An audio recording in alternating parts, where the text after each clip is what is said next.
I have done so much thinking in my life to try and figure out why things happen, but surrendering to my cyclical nature and letting those cycles play out with the seasons has made things make so much more sense.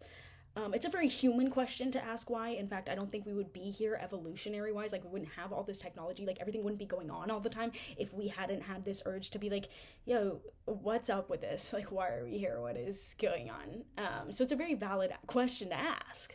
But when you think about it, there is an answer. There is an answer. And the answer is evolution and biology. Actually. So we're going to get into that. Hello, my bibblebonk squonkuli. It's been a minute because I just moved. As you can see, you can hear my squeaky stool. You can see my friends back there. You can see these white walls that are completely undecorated, but I'm very excited to decorate them. In fact, I should be making a video about that very soon. But there's a lot culminating, as usually happens cyclically in the spring. I'm in this kind of new energy right now where I feel like this change was coming for a really long time, and now that it's finally here, I can feel the newness, I can feel the happiness, I can feel the creative energy returning to me, because I felt like I was in a period of stagnancy for such a long time. And there's a difference between actually being stagnant and feeling stagnant. Most everything is a feeling, honestly. And though I've been doing so much for so long, it's easy to feel, or it's hard not to be in a functional freeze in such a fast-moving, fast-paced world and country. But that's my little brain dump. But on the subject of spring and cycles, spring always has this feeling of blooming and love. It reminds me of being deeply in love. It reminds me of music pouring from my soul. It reminds me of a quiet hum. And every time I go outside during the spring, I can really tune into that. You just take a big breath and you just like, it's almost like the earth is singing. And you can feel that in all seasons, but I guess I just have a special connection to spring. And I've talked about spring a lot already. But I don't know about you guys. It feels like the new year just started, kind of in March. And I remember in March walking outside with my mom and going, oh girl, I have a nasty nostalgia. Like, this is disgustingly nostalgic. And I feel that way every single spring, right? After a long winter of just shedding all my emotions and dealing with everything heavy. So I look around and always, as a human, why? Why is this happening? What is going on? Girl, wait till the next season. Wait till the next season of your life, because your life has seasons. And you can go so long. You can go so long being one certain way and have no idea what the universe is preparing you for. And every reading I've seen, everything I've paid attention to in terms of universal signs for the last months and months of my life has been like, oh girl, it's about to get really good for you, my star child. Like, oh my God, it's gonna be really amazing. It's just like, yeah, of course. Like, you have to believe that in order for it to happen. But the actual change is beautiful, and I'm actually really happy right now in pretty much every area of my life, save for the few like deep wounds that I'm still healing. But hey girl, we're working on it. Hey girl, we're freaking working on it.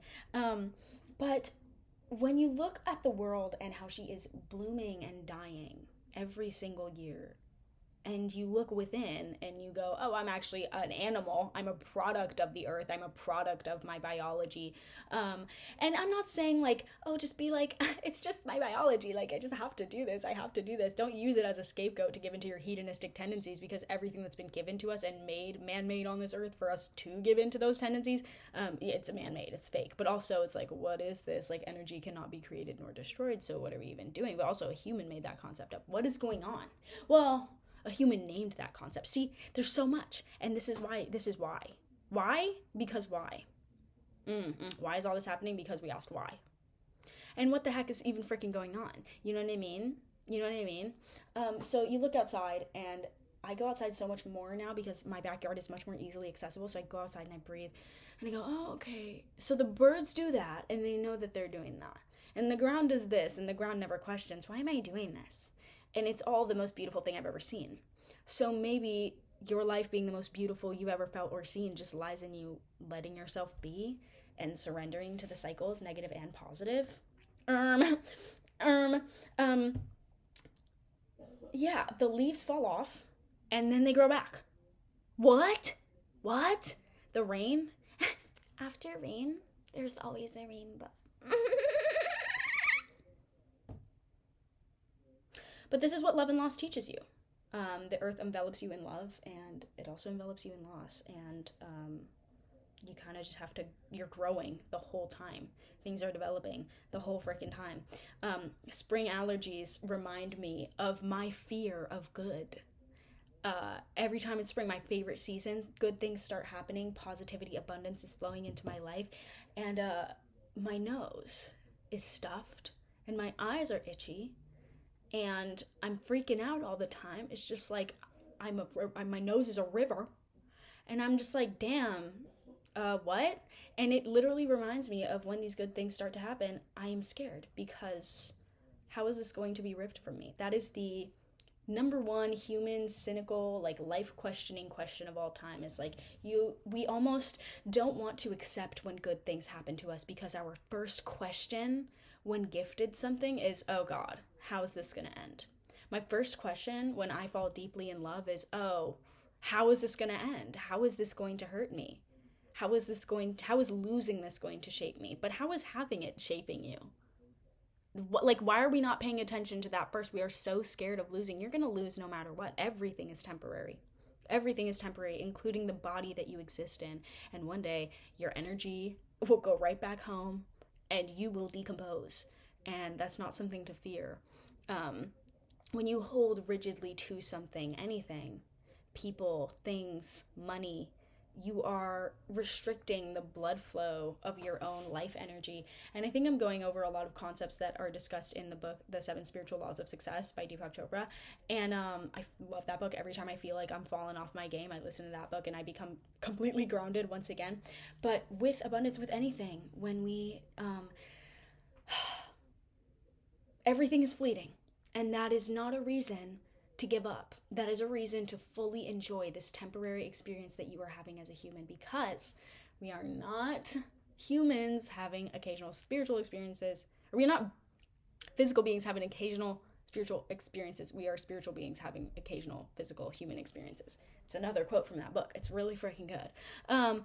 But this is why you need to meditate. This is why, to work through that avoidance of, you avoid good things because you're scared of how you're going to lose them. How do you work through that? You meditate, you journal, and you go to freaking therapy.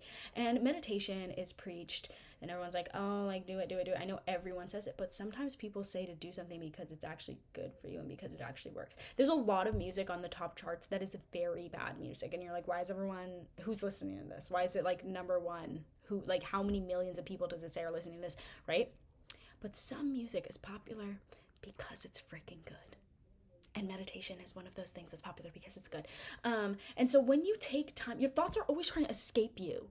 They're trying to escape you. Your ego is trying to get control over everything in your life, and it wants all of its thoughts to be expressed immediately, acted upon immediately. But when you just see for a little bit every day, if you have your shut up time just to yourself, and you see what happens when you just observe those thoughts and don't do anything about them, you get this clarity of mind. Just like you have to rest your body and go to sleep in order to be a functioning human being, you must let your brain have silence in which it's expanding within itself and not trying to reach the physical and go everywhere. And at the end of the day, aren't you just grateful to have this human experience? After you come out of an experience of meditation where you're just like really chill in your brain and you're just like, yes, okay.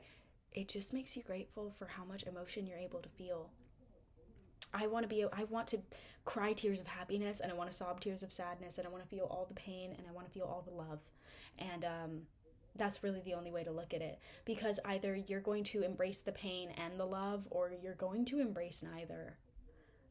Because everything is a full, expansive circle of duality. And that's always what I'm preaching. I'm always preaching duality. I'm always preaching, like, life is so fluid, and like, girl, you can't have one without the other. You can't have one without the other. And to love is to lose. And to love yourself is to constantly be shedding parts of yourself and growing them back. And drink some water, please, too.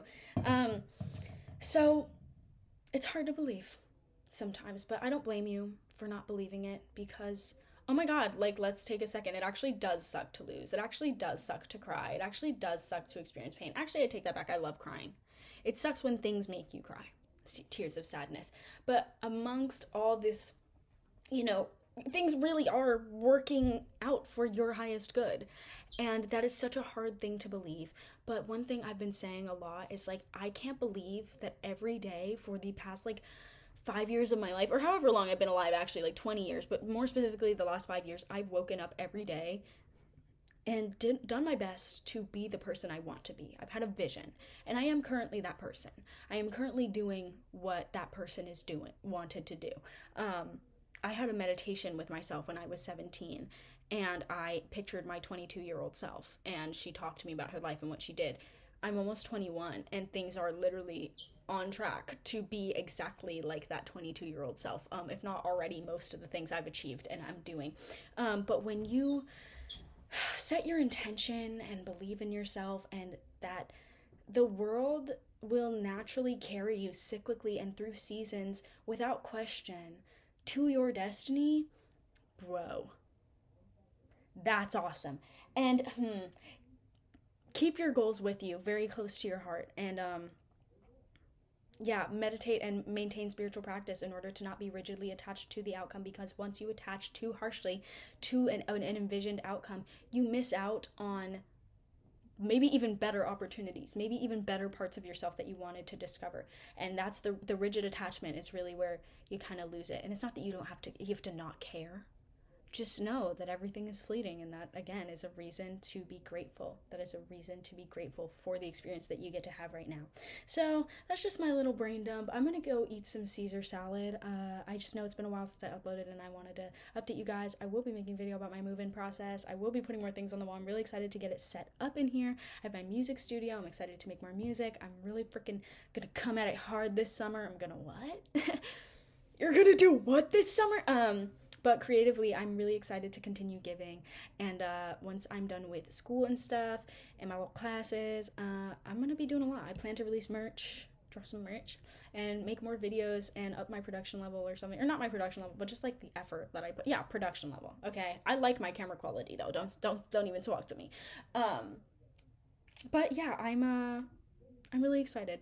I'm really excited for the new chapter of life. I'm really feeling a lot of good energy in this space so far, and you guys are just amazing. I thank each and every one of you for supporting me on my journey and for doing your best for seeing yourselves in me, because I believe that I wouldn't be making any of these videos if there wasn't a desire by the people out there in the world, like you guys who I am, we're all connected on this like spiritual field. If that desire wasn't there, if it didn't exist in the consciousness, I wouldn't be verbalizing it.